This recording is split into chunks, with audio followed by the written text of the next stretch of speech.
Frère Jacques, dormez-vous, oh dormez-vous, la ba-da-da-da-da, nya-la-na-na-da, da-da-da. Rain, flavor, icing, flavor. I guess the idea of recording with the Dutch orchestra, making an album of songs that have come from other albums originally, but reorchestrated, redesigned for 2012 for now, to celebrate 20 years of music.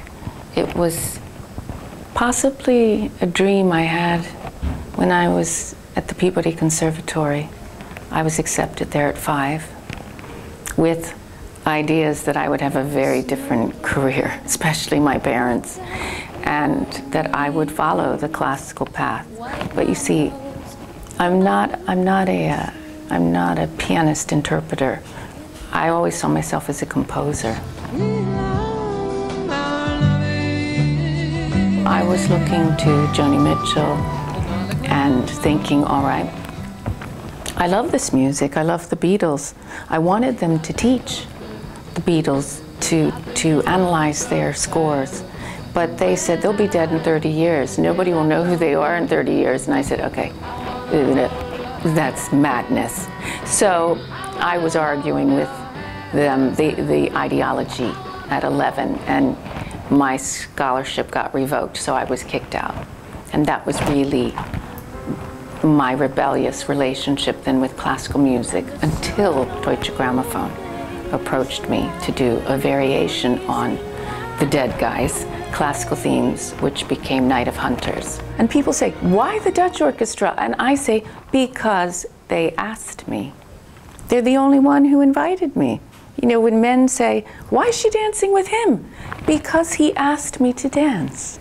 So I went, one show, only one, no album plan. The Gold Dust was not an idea. That song wasn't even in the program. And it was a German musicologist who was there who said, wait a minute, hold fire. Why aren't we recording this? This needs to be documented. And then the idea of celebrating the 20 years with orchestrations of songs from my life, the last 20 years, to make the 14 songs on Gold Dust. Morgen früh, wenn Gott will, wirst du wieder gewacht.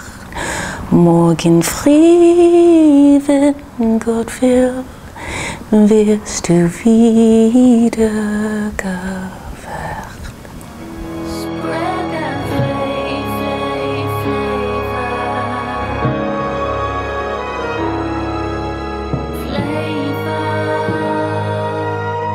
Oh my God, I was so serious 20 years ago.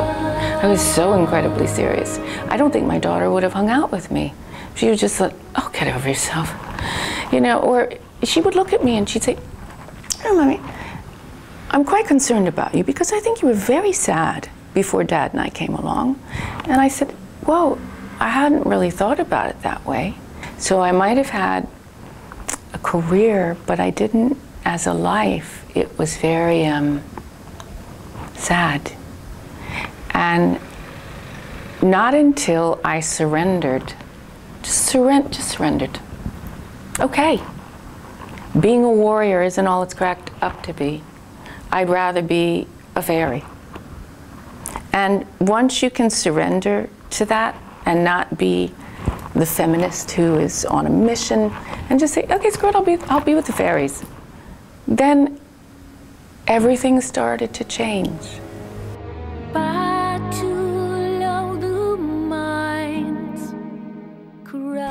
Nick Heitner from the British National Theatre said to me, you and the team have an opportunity in the 21st century to bring a fairy tale to life, but a fairy tale that will resonate with women today in our time.